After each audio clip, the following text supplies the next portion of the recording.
Hello students. आज हम बात करने वाले हैं लाइफ प्रोसेस में। अभी हम रेस्पिरेशन को कंटिन्यू कर रहे हैं इसमें। तो हमने ब्रीदिंग के बारे में डिस्कशन कर लिया था, जिसमें हमने पढ़ा था इंस्पिरेशन और एक्सपिरेशन के बारे में। दूसरा अगर हम बात करें, जो दूसरा पार्ट हमें डिस्कस करना है, that is external respiration. External respiration actual में क्या है? ये एक्सचेंज ऑफ O2 और CO2, जो भी इनहेल्ड एयर है और ब्लड के बीच में।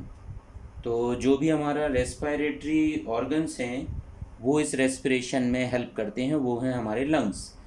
तो वहाँ की जो मॉइस्चरिंग है वो इसमें हेल्प करती है। तो अगर हम बात करें, जो भी एक्सचेंज ऑफ गैसेस होता है वो हायर पार्शियल प्रेशर जो है O2 का, जो कि एटमॉस्फेयर में ज़्यादा था, वो लंग्स में ज़्यादा होगा, और इससे O2 जो होगी वो ब्लड में आसानी से डिफ्यूज़ होगी। जबकि CO2 का जो पार्शियल प्रेशर है वो ब्लड में ज़्यादा है, जो कि टिश्यू से कैरी करके लाया जा रहा है, और उससे जो CO2 जो रहेगी वो आसानी से, जिसका कि पार्शियल प्रेशर बाहर या लंग्स के एल्वोली में वहाँ पर कम हो गया है, इससे ये एक्सचेंज बड़ा आसान हो जाता है। पार्शियल प्रेशर यहाँ पर बहुत क्रूशियल रोल प्ले करता है एक्सचेंज ऑफ गैसेस में। देन इससे बेनिफिट क्या होता है? O2 जो पार्शियल प्रेशर एल्वोली में ज़्यादा बढ़ गया है वो इनसाइड चली जाएगी ब्लड में, ब्लड से पहुंच जाएगी टिश्यू में, और जो CO2 का लेवल टिश्यू में और ब्लड में ज़्यादा है वो आ जाएगा एल्वोली में, और एक्सपायरेशन की प्रोसेस में ये CO2 निकल जाएगी बाहर, और इंस्पायरेशन में O2 चली जाएगी ब्लड में और ब्लड से टिश्यू में। तो अगर हम बात करें ट्रांसपोर्टेशन, जो एक्सटर्नल रेस्पिरेशन में अगर हम बात करें, तो ट्रांसपोर्टेशन ऑफ O2 जो है वो सबसे ज़्यादा O2 को कैरी करने वाला होता है RBCs के अंदर प्रेजेंट हीमोग्लोबिन। तो 97% O2 ट्रेवल होती है हीमोग्लोबिन से बाइंड होके, और हीमोग्लोबिन जो कि O2 से बाइंड अप होता है, इस कंडीशन को और उस कॉम्प्लेक्स को हम बोलते हैं ऑक्सी हीमोग्लोबिन, जिसमें ऑक्सीजन हीमोग्लोबिन से बाइंड अप है। कितना परसेंट? 97%। जबकि अगर हम बात करें तो रिमेनिंग 3% ऑक्सीजन जो है वो प्लाज्मा से डिज़ोल्व होके जो है वो टिश्यूज़ और सेल्स के पास तक पहुंचती है। तो इस तरीके से हम बात कर सकते हैं कि जो भी हीमोग्लोबिन ट्रैवल होती है यहाँ से, वो हीमोग्लोबिन ऑक्सीजन में बाइंड अप होती है, ब्लड के साथ में ट्रैवल होती है। पल्मोनरी वेन्स जो हैं वो इसको लेफ्ट पार्ट ऑफ हार्ट में लेके जाती हैं, और फिर इसको वहाँ से ट्रांसपोर्ट कर दिया जाता है बाकी टिश्यूज़ के पास में और बाकी रीजन्स में।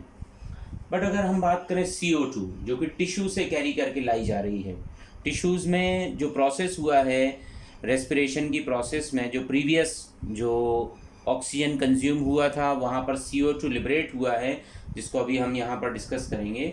तो जो CO2 वहाँ पर रिलीज़ हुआ था उसमें 23% CO2 जो है वो कंबाइन हो जाती है हीमोग्लोबिन के साथ में, क्योंकि हीमोग्लोबिन जो था पहले इसने ऑक्सीजन को कैरी किया था, टिश्यू के पास लेके गया, तो अभी हीमोग्लोबिन फ्री हो जाएगा जब ये टिश्यू के पास ऑक्सीजन देगा। बट सारा ऑक्सीजन तो वहाँ पर वहाँ पर छोड़ दिया जाएगा, बट जो है CO2 केवल और केवल हीमोग्लोबिन से बाइंड होती है 23%, जिसको हम बोलते हैं कार्ब अमीनो हीमोग्लोबिन। जब हीमोग्लोबिन कार्बन डाइऑक्साइड से जुड़ती है तो उस कॉम्प्लेक्स का नाम बन जाता है कार्ब अमीनो हीमोग्लोबिन। जबकि 70% जो कार्बन डाइऑक्साइड ट्रेवल होती है वो सोडियम बाइकार्बोनेट के फॉर्म में होती है। ये बात आपको ध्यान रखना है। यहाँ 97% CO2 हीमोग्लोबिन से बाइंड होती है, यहाँ सबसे ज़्यादा CO2 ट्रेवल होती है सोडियम बाइकार्बोनेट के फॉर्म में। So this is very important one. Then अगर हम बात करें जो CO2 जो ट्रेवल होती है वो कुछ कार्बोनिक एसिड के फॉर्म में ट्रेवल होती है, वो है 7% अमाउंट ऑफ CO2 ट्रेवल इस फॉर्म में होती है। तो टोटल 100% यहाँ हो जाता है, टोटल 100% ट्रेवलिंग यहाँ हो जाती है। इस तरीके से अगर हम बात करें तो ये पूरे रेस्पिरेशन में पूरी ट्रेवलिंग हो जाती है। इसी तरीके से अगर हम बात करें तो अगर हम एटमॉस्फियर में, अगर आप कंपैरिजन की बात करें तो पूरे एटमॉस्फियर में ऑक्सीजन का अमाउंट जो है वो नियर अप्रॉक्सीमेट 21% के करीब है, तो इनहेल्ड एयर में उतनी ऑक्सीजन आएगी। जबकि CO2 का परसेंटेज जो हमारे लंग्स तक अगर हम बात करें या हमारे एल्वली में जो पहुंचता है या जो है वहाँ पर वो 0.04% रहेगा। जबकि उसमें सबसे ज़्यादा अमाउंट जबकि पूरे एटमॉस्फेयर में अगर हम बात करें तो 78% से के नियर जो है नाइट्रोजन है। बट नाइट्रोजन एक इनर्ट गैस है जो रेस्पिरेशन में उसका पूरा कोई रोल नहीं है, क्योंकि वो जिस तरीके से जाती है इनसाइड हमारे ब्लड में वैसे ही आउटसाइड चली जाती है। गैसियस एक्सचेंज केवल होता है O2 और CO2 के बीच में। तो अब अगर हम एल्वोली में बात करें तो एल्वोली में अप्रॉक्सीमेट जो एटमॉस्फेयर में कंसंट्रेशन O2 का जो कि है 21%, और वही एल्वोली तक हमारे पहुंचने में जो हमने पिछले वीडियो में भी बात किया था, पिछले वीडियो में हमने डिस्कस पूरा पाथ किया हुआ था कि कैसे नॉस्ट्रल से लेके ट्रैकिया से प्राइमरी ब्रोंकी, फिर ब्रोंकियोल्स, फिर पूरा का पूरा एल्वोली तक जो पाथ है वो बड़ा लॉन्ग डिस्टेंस ट्रैवल करना पड़ता है इसमें एयर के लिए। तो अगर हम बात करें तो हमारे लंग्स तक जो और जो एल्वोली में जो एयर O2 का जो परसेंटेज होता है वो अप्रॉक्सीमेट 13% के करीब होता है तो एटमॉस्फेयर से।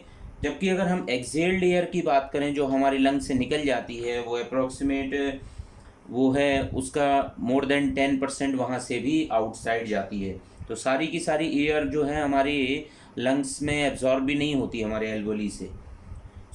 इतना सब कुछ जो है कंसंट्रेशन बड़ा इजी है और बड़ा सफिशिएंट है O2 के और CO2 के ट्रैवलिंग के लिए। तो गैसियस एक्सचेंज बड़ा इजी होता है। बट अगर हम एक बात और अगर यहाँ करें कि जो कार्बन मोनोऑक्साइड है, कार्बन मोनोऑक्साइड एक जो कि पॉइजनस गैस है, ये हीमोग्लोबिन के साथ में बड़ी टाइटली बाइंड हो जाती है क्योंकि इसकी एफिनिटी ज़्यादा है। तो जो हीमोग्लोबिन और कार्बन मोनोऑक्साइड का जो कॉम्प्लेक्स बनता है वो कहलाता है कार्बोक्सी हीमोग्लोबिन। कंफ्यूज नहीं होना है, यहाँ carbon dioxide plus haemoglobin carb amino haemoglobin कहलाता है, जबकि कार्बन मोनोऑक्साइड के साथ में जुड़ा हुआ हीमोग्लोबिन कहलाता है carboxy haemoglobin. So this is very important. अगर हम थर्ड अगर रेस्पिरेशन में और अगर हम ट्रेवल करें आगे और बात करें तो वो है इंटरनल और टिश्यू रेस्पिरेशन। इसमें जो ब्लड में आया हुआ जो ऑक्सीजन है वो पहुंचेगा टिश्यू तक, और टिश्यू में जनरेट किया हुआ और जो सेल्स में जनरेटेड CO2 है वो पहुंचेगा ब्लड में। So now this is called internal और टिश्यू रेस्पिरेशन की बात करते हैं हम इसको। फोर्थ जिसको अभी हम डिटेल में डिस्कस करने वाले हैं that is called cellular respiration. तो अगर हम सेल्यूलर रेस्पिरेशन की बात करें तो सेल्यूलर रेस्पिरेशन बेसिकली सेल पर डिपेंड करता है कि वो सेल कैसी है। क्या वो सेल ऑक्सीजन की प्रेजेंस में वर्क करती है, ऑक्सीजन की एब्सेंस में काम करती है, या कैसी कंडीशन है उसके लिए। तो अगर हम रेस्पिरेशन की बात करें तो जो भी ऑक्सीडेशन ऑफ फूड जो होता है तो उसमें वो सेल के अंदर होगा। ऑक्सीडेशन ऑफ फूड जो है वो सेल के अंदर परफॉर्म किया जाता है। इस पूरी की पूरी प्रोसेस को जो कि सेलुलर लेवल पर परफॉर्म होती है इसको हम सेलुलर रेस्पिरेशन बोलते हैं, जो कि 3 स्टेप्स में कंप्लीट होती है। अगर हम इसमें बात करें तो सेलुलर रेस्पिरेशन जो है वो 3 स्टेप हो सकते हैं इसके। वो है ग्लाइकोलिसिस, वो है क्रेब्स साइकिल, दूसरा है क्रेब्स साइकिल, तीसरा है इलेक्ट्रॉन ट्रांसपोर्ट चेन। तो ये सेलुलर रेस्पिरेशन की बात है। अगर हम इसमें बात करें ग्लूकोज वो रेस्पिरेटरी सबस्ट्रेट के जैसे बिहेव करता है जिसका एक्चुअल में ऑक्सीडेशन परफॉर्म किया जाएगा। तो कार्बोहाइड्रेट का यहाँ पर डाइजेशन होगा, तो ग्लूकोज जो है वो ब्रेक होगा पायरुविक एसिड में, कहाँ पर, साइटोप्लाज्म में।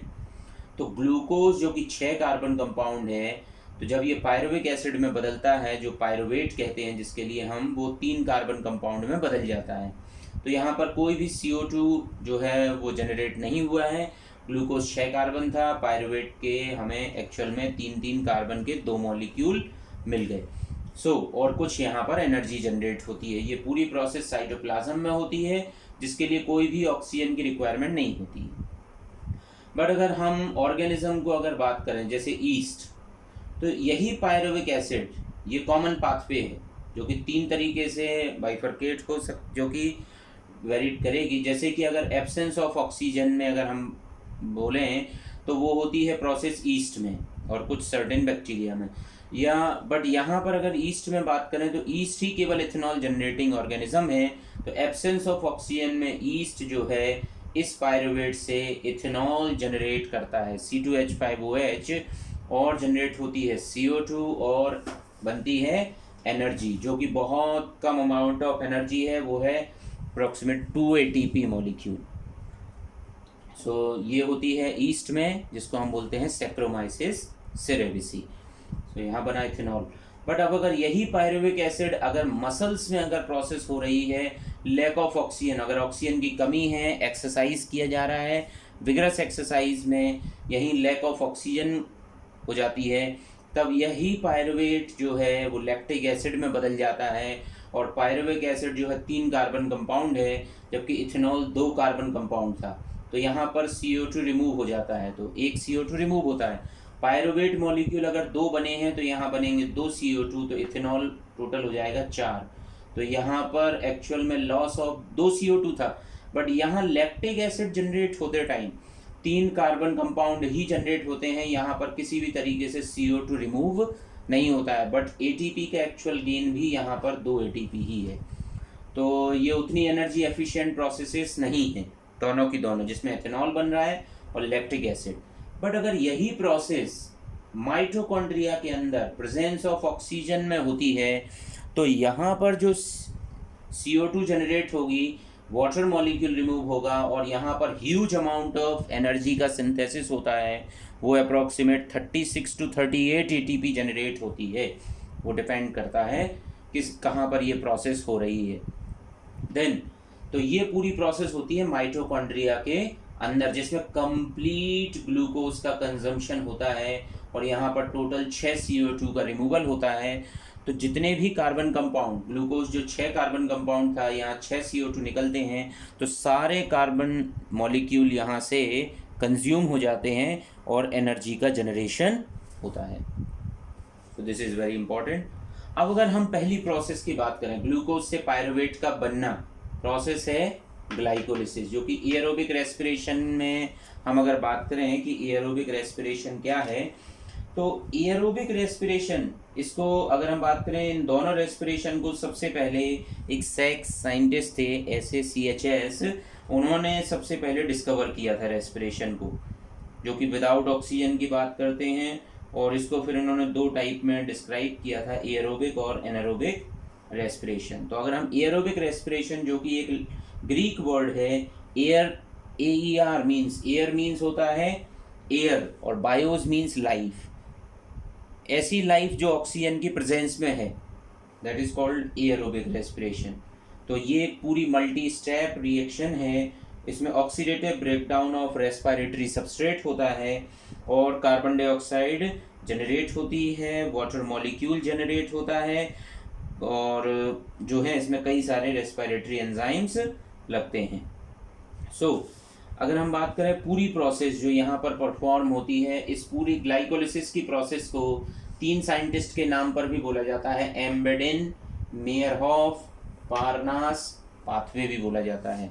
और ग्लाइकोलिसिस परफॉर्म होती है साइटोप्लाज्म में, यहाँ पर कोई भी ऑक्सीजन रिक्वायर्ड नहीं होती है। ओवरऑल रिएक्शन अगर हम देखें ग्लाइकोलिसिस की, तो ग्लाइकोलिसिस की ओवरऑल रिएक्शन जो है, इसमें ग्लूकोज मॉलिक्यूल जो कि 6 कार्बन कंपाउंड है, 2 ATP शुरुआत में ग्लूकोज को एक्टिव करने में लगते हैं, 2 इनऑर्गेनिक फॉस्फेट की रिक्वायरमेंट होती है, 2 NAD+ रिक्वायर्ड होते हैं, और यहाँ पर जनरेट होते हैं 2 मॉलिक्यूल पायरुविक एसिड के, और यहाँ जनरेट होती है 2 ATP और 2 NADH2, जो कि बराबर होते हैं 6 ATP के। तो टोटल ATP यहाँ जनरेट होते हैं 8, 2 NADH बराबर है 6 ATP के, और 2 ATP यहाँ जनरेट होते हैं, तो 6 + 2, तो यहाँ टोटल ATP जनरेट हुआ 8। तो इस तरीके से ये प्रोसेस हो जाती है। देन अगर हम बात करें तो पूरी एक ग्लाइकोलिसिस की प्रोसेस में बेसिकली 2 एटीपी जो होते हैं वो ग्लूकोज को एक्टिव होने के लिए कंज्यूम होते हैं। तो इस तरीके से पूरी की पूरी ग्लाइकोलिसिस परफॉर्म होती है।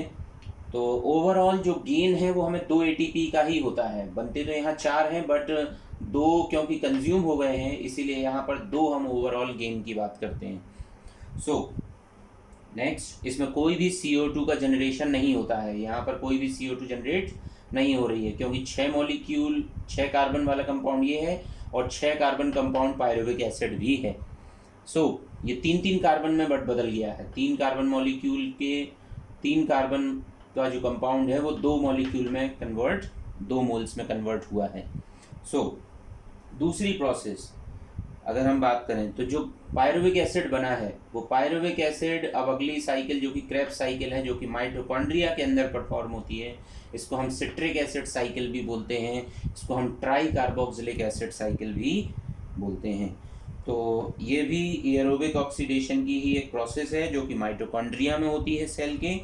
और ये जो है जो पायरुविक एसिड कन्वर्ट हुआ था, ये पायरुविक एसिड अब कन्वर्ट होगा एसिटिल कोएंजाइम ए में। यहाँ पर 2 पायरुवेट हैं, 3 कार्बन के 2 कंपाउंड मॉलिक्यूल हैं, NAD की रिक्वायरमेंट होती है, कोएंजाइम ए लगता है तो ये बदल जाता है एसिटिल कोएंजाइम ए में। यहाँ पर CO2 का रिमूवल होता है, 2 मोल CO2 यहाँ से रिमूव हो जाते हैं। देन अगर हम बात करें तो यहाँ जनरेट होते हैं 2 एसिटिल कोएंजाइम ए जो कि 2 कार्बन कंपाउंड हैं और यहाँ जनरेट होता है NADH2। तो टोटल यहाँ पर भी ATP का जनरेशन होता है। देन क्योंकि ये 2 मॉलिक्यूल हैं तो हर स्टेप में एक बार एसिटिल कोएंजाइम ए, दूसरी बार फिर से एसिटिल कोएंजाइम ए, तो एक बार NADH2, दूसरी बार फिर से NADH2, क्योंकि हर एक स्टेप 2 बार परफॉर्म होगा। देन फिर ये जो एसिटिल कोएंजाइम ए है अब ये आउटसाइड से अब ये जाएगा माइटोकॉन्ड्रिया के अंदर। माइटोकॉन्ड्रिया में ये चारों कार्बन कंपाउंड 2-2 करके जाएंगे। यहाँ पर जनरेट होगा 2 ATP, 4 CO2 और 2 CO2 यहाँ निकल चुके हैं ऑलरेडी, 4 CO2 यहाँ निकलेंगे तो टोटल CO2 हो जाएंगे 6 CO2। 2 ATP यहाँ जनरेट हुआ है तो हर बार साइकिल अगर चलेगी 2 बार तो आप समझ सकते हैं उतने ही आप इसको डबल करते जाएंगे। तो जब डबल होगा तो टोटल ओवरऑल ATP जब आप काउंट करेंगे तो अगर सिट्रिक एसिड साइकिल में ओवरऑल 24 ATP जनरेट होते हैं और यहाँ जनरेट हुए 8 ATP, तो इस तरीके से ये ATP जनरेट होते जाते हैं। कुछ ATP यहाँ जनरेट होते हैं तो ओवरऑल ATP आपको मिलेंगे 38 ATP। देन अगर आपको इसको डेमोन्स्ट्रेट करना है कि एरोबिक रेस्पिरेशन किस तरीके से परफॉर्म होता है और एक्चुअल में ये जो सिट्रिक एसिड साइकिल है, इस पूरी सिट्रिक एसिड साइकिल में सबसे इम्पॉर्टेंट बात ये है कि ये कॉमन पाथवे है ऑक्सीडेशन ऑफ कार्बोहाइड्रेट के लिए, फैट के लिए और प्रोटीन के लिए। ये कॉमन पाथवे यहाँ पर परफॉर्म किया जाता है। जबकि अगर हम यहाँ बात करें तो इसमें और भी कई सारे इंटरमीडिएट कंपाउंड बनते हैं जो सेल के लिए रिक्वायर्ड होते हैं। डेमोन्स्ट्रेट अगर करना है इसको कि एरोबिक रेस्पिरेशन में वाकई में CO2 जनरेट होती है तो आप इसके लिए जर्मिनेटिंग सीड ले सकते हैं। वो सीड हो सकते हैं ग्राम हो सकता है, पी हो सकता है, जो जर्मिनेट हो रहे हैं। तो उनको आप एक बीकर में रखिए, इसको कॉर्क से कवर कर दीजिए और एक ग्लास ट्यूब के लिए एक कलर्ड वाटर बीकर के साथ में कनेक्ट कर दीजिए और यहाँ पर इस चैम्बर में जहाँ पर जर्मिनेटिंग सीड है यहाँ पर KOH का सॉल्यूशन रख दीजिए। तो KOH के सॉल्यूशन जो होगा वो यहाँ से CO2 को अपने में एब्जॉर्ब कर लेगा और यहाँ पर अगर इन जर्मिनेटिंग सीड के लिए अगर ऑक्सीजन रिक्वायर्ड होगी तो यहाँ पर जो कलर्ड वाटर लिया है दूसरे बीकर में उसका लेवल जो होगा वो अप होगा और ये कंफर्म करेगा कि एरोबिक रेस्पिरेशन में ऑक्सीजन का कंजम्पशन होता है, क्योंकि CO2 जो यहाँ जर्मिनेटिंग सीड से जनरेट होगी वो यहाँ पर चली जाएगी, KOH उसको अपने में इनटेक कर लेगा। Then so this is about Krebs cycle और इसका डेमोन्स्ट्रेशन भी एरोबिक रेस्पिरेशन का किया जा सकता है। देन सबसे इम्पॉर्टेंट बात यह है कि आपको इसमें कॉर्क लगाना ज़रूरी है, इसमें से कोई लीकेज नहीं होना चाहिए। वेस्लीन भी आप इसमें कोट कर सकते हो।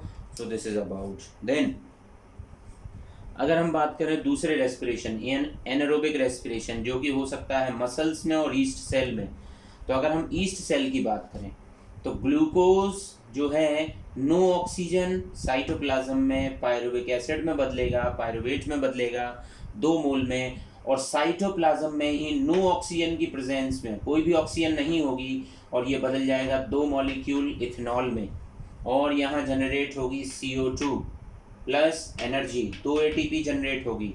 तो ये उतनी ज़्यादा एनर्जी एफिशिएंट प्रोसेस नहीं है, बट यहाँ जनरेट होता है इथेनॉल जो कि 2 कार्बन कंपाउंड है, तो टोटल 2 मॉलिक्यूल इथेनॉल के जनरेट होंगे। ये प्रोसेस कहलाती है फर्मेंटेशन की प्रोसेस। ऐसी ही एक प्रोसेस जो है पायरुवेट का लैक्टिक एसिड में बनना और एनर्जी का बनना, ये प्रोसेस होती है मसल्स में। बट अभी हम बात कर रहे हैं फर्मेंटेशन की। तो अगर हम बात करें कि फर्मेंटेशन एक्चुअल में क्या है, तो फर्मेंटेशन एक एनारोबिक ब्रेकडाउन ऑफ कार्बोहाइड्रेट है by the use of micro organism. इसमें कार्बोहाइड्रेट जो है माइक्रो ऑर्गेनिज्म उसको यूज करके एल्कोहल में, ऑर्गेनिक एसिड में जैसे कि लैक्टिक एसिड में बदलते हैं और वैरायटी ऑफ प्रोडक्ट्स बनते हैं और वेस्ट गैसेस यहाँ पर जनरेट होती हैं। तो फर्मेंटेशन की अगर हम यूज़ की बात करें तो ये ब्रीविंग इंडस्ट्रीज़ में यूज़ होता है जहाँ पर कि वाइन, विस्की और बियर का प्रोडक्शन होता है, जबकि ये बेकरी इंडस्ट्रीज़ में भी यूज़ होता है। इससे ब्रेड मेकिंग में ब्रेड को फर्मेंट जो है वो भी एक फर्मेंटेड प्रोडक्ट ही है। और यहाँ पर हम सिंथेसाइज करा सकते हैं विनेगर का प्रोडक्शन भी जो है वो एक फर्मेंटेशन प्रोसेस से होता है। लैक्टिक एसिड का बनना, योगर्ट का फॉर्मेशन होना, कर्ड फॉर्मेशन होना, ये सब फर्मेंटेशन की प्रोसेसेस ही हैं। टोबैको का बनना, टोबैको को भी फर्मेंटेशन प्रोसेस से ही बनाया जाता है। टी है और भी कई सारे प्रोडक्ट्स हैं, जूट है, इन सभी को भी फर्मेंटेशन प्रोसेस से ही फॉर्म किया जाता है। ये भी एक इम्पॉर्टेंट प्रोसेस है जो कि कुछ माइक्रो ऑर्गेनिज्म इसको परफॉर्म करते हैं। अगर इसको डेमोन्स्ट्रेट करना है तो ईस्ट को ग्लूकोज के सॉल्यूशन में रखिए और इसको भी कॉर्क से कवर कर दीजिए इस ट्यूब के लिए, और इसको एक ग्लास ट्यूब से कनेक्ट कर दीजिए दूसरे ट्यूब से जिसमें कि होगा लाइम वाटर। और लाइम वाटर अगर यहाँ पर फर्मेंटेशन की प्रोसेस में अगर CO2 जनरेट होती है तो वो CO2 यहाँ से जाके जो कि लाइम वाटर था इसको कर देगी मिल्की। तो इससे कंफर्म हो जाएगा कि फर्मेंटेशन की प्रोसेस में CO2 का लिबरेशन होता है। तो इन दोनों प्रोसेस में एयरोबिक और एनारोबिक रेस्पिरेशन से हमें ये चीज़ समझ में आती है कि एयरोबिक रेस्पिरेशन और एनारोबिक रेस्पिरेशन ये कॉमन मेथड ऑफ रेस्पिरेशन है। एयरोबिक रेस्पिरेशन की अगर हम बात करें ये उतनी ज़्यादा कॉमन नहीं है, ये केवल सिलेक्टेड ऑर्गेनिज्म ही परफॉर्म करते हैं एनारोबिक रेस्पिरेशन को। ये 3 स्टेप्स में कंप्लीट होती है पूरी एरोबिक रेस्पिरेशन, जो कि है ग्लाइकोलिसिस, क्रेब्स साइकिल और टर्मिनल ऑक्सीडेशन होता है, वो होता है इलेक्ट्रॉन ट्रांसपोर्ट चेन में। जबकि ये केवल और केवल जो ब्रेकडाउन है ये ग्लाइकोलिसिस में होता है और anaerobic breakdown of pyruvic acid होता है। यहाँ ऑक्सीजन की रिक्वायरमेंट है, यहाँ पर ऑक्सीजन की रिक्वायरमेंट नहीं है। यहाँ पर रेस्पिरेटरी सबस्ट्रेट जो है वो कम्प्लीटली ब्रेकडाउन होता है जिससे कंप्लीट फॉर्म में CO2 बनती है, बट यहाँ पर पार्शियल ब्रेकडाउन है, ये इनकम्प्लीट ब्रेकडाउन है। यहाँ पर अगर हम बात करें तो एरोबिक रेस्पिरेशन उतना टॉक्सिक नहीं होता है जबकि ये टॉक्सिसिटी जनरेट करता है। एनारोबिक रेस्पिरेशन में बना हुआ इथेनॉल आसानी से टॉलरेट नहीं किया जा सकता है, तो इसीलिए सेल के लिए वो जो प्रोडक्ट है वो टॉक्सिक हो जाता है। यहाँ जनरेट होने वाली जो ATP है वो ह्यूज अमाउंट में जनरेट होती है एरोबिक रेस्पिरेशन में, वो जो है वो 686 किलो कैलोरी एनर्जी यहाँ जनरेट होती है, जबकि यहाँ जो जनरेट एनर्जी जो है एनारोबिक रेस्पिरेशन में वो अप्रॉक्सीमेट 36 to 50 जो है वो 50 किलो कैलोरी एनर्जी जनरेट होती है। यहाँ 686 और यहाँ अप्रॉक्सीमेट 36 to 50 किलो कैलोरी। तो इस तरीके से हम बात करते हैं दोनों में। अगर ATP की जनरेशन की बात किया जाए तो यहाँ 38 ATP जनरेट होते हैं एरोबिक रेस्पिरेशन में, जबकि यहाँ ओनली 2 ATP का जनरेशन होता है। तो इस तरीके से हम बात करते हैं कि ये बहुत जो है दोनों में कितना ह्यूज डिफरेंस है एरोबिक और एनारोबिक रेस्पिरेशन में। अगर इम्पोर्टेंस ऑफ रेस्पिरेशन जो कि हमने अभी देख ही लिए हैं, एनर्जी रिक्वायरिंग प्रोसेसेस हैं, हीट जनरेट करते हैं ये बॉडी के लिए, इसमें बहुत सारे इंटरमीडिएट प्रोडक्ट्स भी बनते हैं जो कि अदर रिएक्शंस में भी इन्वॉल्व होते हैं। और यहाँ पर फर्मेंटेशन प्रोडक्ट्स जो कि बहुत यूज़फुल प्रोडक्ट्स जो यहाँ पर फॉर्म किए जाते हैं डेयरी इंडस्ट्री में, बेकिंग इंडस्ट्रीज़ में, ब्रीविंग इंडस्ट्रीज़ में, और कई सारे प्रोडक्ट्स जो कि यहाँ पर यूज़फुल होते हैं। तो ये पूरी प्रोसेस हुआ रेस्पिरेशन की प्रोसेस। नेक्स्ट जो अभी हमारे डिस्कशन का जो टॉपिक रहेगा, जो अगले उसमें हम बात कर रहे होंगे ट्रांसपोर्टेशन के बारे में। Thank you.